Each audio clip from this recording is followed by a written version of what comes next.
Oi gente, eu sou a Lepresser e hoje eu estou aqui para instigar vocês a fazerem um fanzine.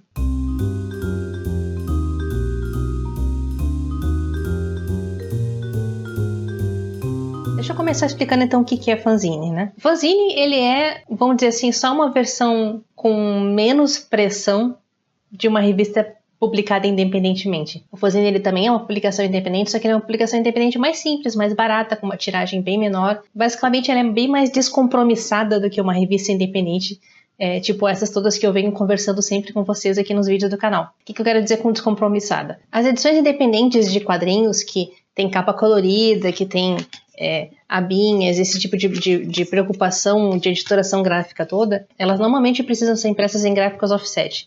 Essas gráficas offset não costumam trabalhar com quantidades menores que, por exemplo, 300 exemplares. E trabalhar com quantidades grandes, assim, para quem está começando, para quando é a sua primeira história em quadrinho, a primeira publicação que você vai fazer, de repente já ter 300, 500, 1000 revistas em casa, acaba sendo um pouco assustador, porque você vai ter que dar fim nessas revistas todas, você vai ter que vender elas todas, você vai ter que levar para eventos, vai ter que botar a loja online para vender, aquela coisa, e isso acaba sendo um estresse que talvez quem está recém começando nas histórias em quadrinho, quem está fazendo sua primeira história, talvez não queira passar, porque é trabalhoso, a gente sabe que é bastante trabalhoso, né? Não é qualquer um que dá conta, assim, logo de cara, fazer uma coisa dessas. Então o que acontece é que, por mais que hoje em dia esteja muito mais simples fazer uma publicação independente, para fazer finalização de arquivo, para fazer arte final, para poder mandar essas coisas para gráfica, é tudo muito mais simples do que era, sei lá, 10, 20 anos atrás.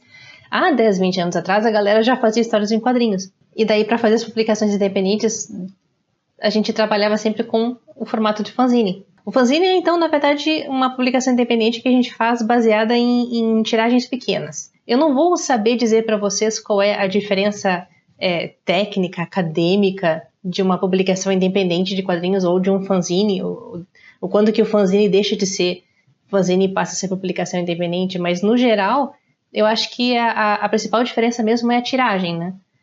Que a publicação independente de quadrinhos, ela normalmente tem umas tiragens maiores, mais pelo menos 100 exemplares, 200 exemplares para cima, e os fanzines, como a gente faz em xerox, eu posso fazer uma tiragem de 10 exemplares hoje, fazer mais 10 semana que vem, e tá tudo certo. E na minha opinião, eu acho que todo quadrinista tem que passar por essa fase de fazer uma publicação de fanzine antes de querer mandar portfólio para editora ou tentar fazer publicação independente de grandes tiragens, coisa do tipo.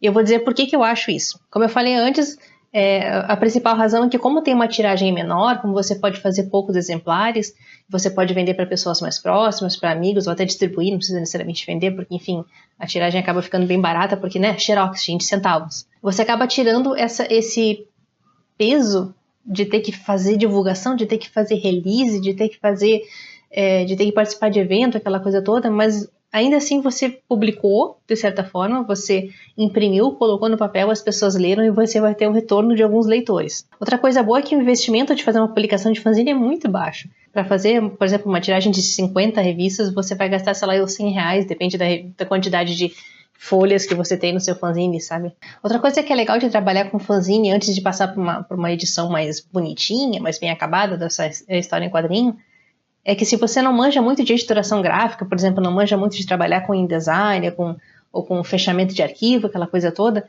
o fanzine permite você fazer ele de uma forma muito manual. Eu tenho aqui uma página original de um fanzine que eu fiz na época dos anos 90, aí, nossa, isso faz muito tempo. E o original, ele é basicamente, eu não sei se dá pra perceber, mas o original ele é todo colado. Olha só, a gente faz as colagens colocando os desenhos, às vezes o original mesmo na folha, cola uma página na outra. Porque não faz diferença se tá tudo cheio de colagem, tá tudo cheio de montagem assim, porque no xerox isso não vai aparecer. E fica bem mais fácil fazer a montagem das páginas todas quando a gente faz colado mesmo, tipo colado com papel e cola no papel. Outra coisa boa é que, como você está fazendo uma tiragem pequena e não tem muita pressão de depois ter venda das histórias em quadrinhos, você pode se permitir mais no seu fanzine, você pode permitir fazer narrativas mais interessantes, você pode permitir usar ferramentas, usar estilos diferentes de desenho que você não costuma usar com frequência, você pode transformar aquilo num laboratório de experimentação para descobrir, inclusive, o que você gosta de desenhar, o que você gosta de contar, que tipo de história você gosta de contar, ou como é que é a reação do público com as histórias que você gosta de contar. Então ele não tem essa pressão de ser uma coisa que vai dar certo, ele pode ser uma coisa que, pode dar errado, sabe?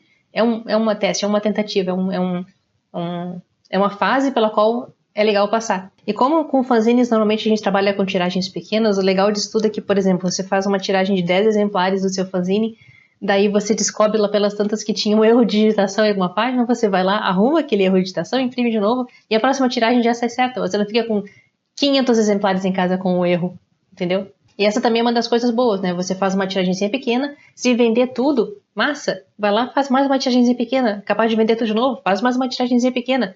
Não tem necessidade de fazer uma tiragem grande, você pode fazer aos pouquinhos. E não é porque o fanzine ele é feito em xerox, só que ele tem que ser uma coisa monótona, toda preto e branco, toda sem graça. Eu tenho alguns fanzines aqui em casa, inclusive, que eu vou mostrar agora, que eles sabem ser bem criativos, mesmo sendo com tiragens pequenas e com limitação de recursos, vamos dizer assim. Por exemplo, eu tenho esses fanzines aqui da Fafá, que o miolo do fanzine ele é todo em preto e branco, mas ela fez a capa impressa numa folhinha colorida que já fica um efeito bem bacaninha. Aqui eu tenho o fanzine do Guilherme Karsten, que ele fez o acabamento com costura aqui na dobra. Essa costura, inclusive, ela é costura de máquina de costura mesmo. E a impressão eu acho que foi feita com serigrafia. Olha que legal.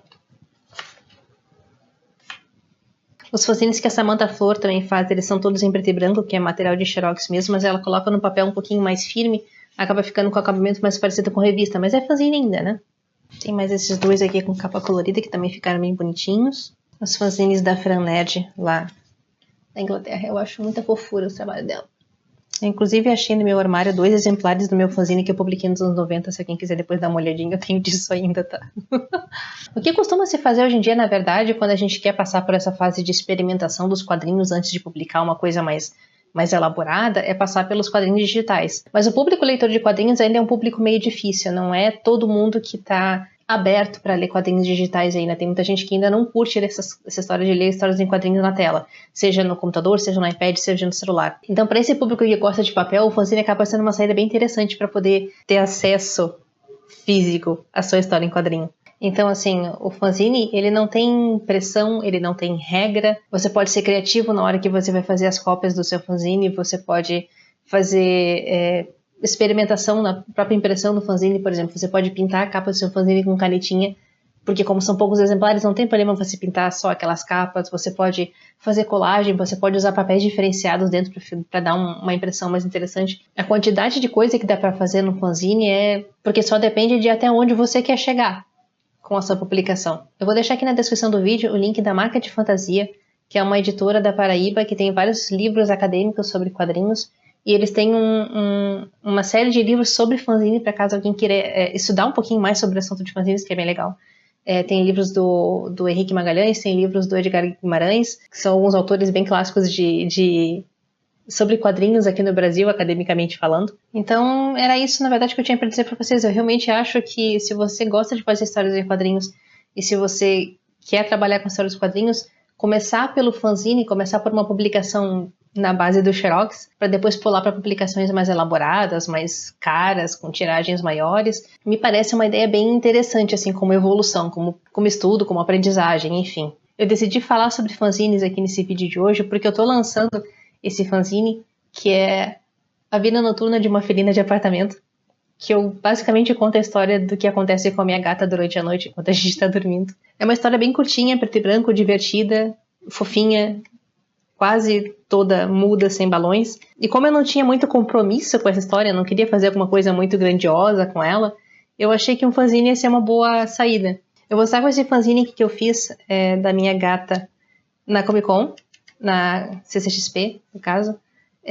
Na quinta e na sexta-feira do evento, eu vou levar alguns exemplares comigo, então se alguém quiser de repente pegar um desses exemplares diretamente comigo lá na CCXP, é só me mandar uma mention no Twitter, que eu vou estar com o meu celular recebendo notificações, a gente pode combinar para se encontrar lá, porque como vocês sabem eu não vou estar com mesa, só vou estar passeando por lá. E daí depois da CCXP eu vou colocar para vender na minha lojinha junto com a minha edição independente de quadrinhos, que é o Arroz. Então fica a dica, eu super apoio. Se você está começando a fazer quadrinhos, fazer um fanzine antes de fazer uma publicação mais elaborada. Testa primeiro com seus amigos para ver o que eles acham, com a sua família, com as pessoas mais próximas, com os seus amigos que também gostam de quadrinhos, que moram perto de você, para depois encarar esse mundo de publicação independente que é bem complicado. Se você fizer essa publicação de fanzine, aproveita e dá uma olhadinha no vídeo sobre release que eu publiquei alguns dias atrás também, que mesmo não sendo uma publicação muito elaborada, o fanzine também pode ser bem divulgado na internet. Eu já aproveito para deixar um recadinho para vocês que na semana que vem eu vou ter uma live E durante essa live vai ter sorteio de livros junto com uma editora muito da hora. Não vou dar muito mais informações, mas durante a semana eu vou largar o link, então já fica ligado que vai ter sorteio semana que vem aqui no canal. Então, e por enquanto era isso que eu tinha para dizer para vocês. Se vocês gostaram desse vídeo, dá um joinha que ajuda o canal a crescer. Se vocês gostam de ilustrações e histórias em quadrinhos, considere se inscrever no canal. E era isso, eu vejo vocês semana que vem na live. Até lá!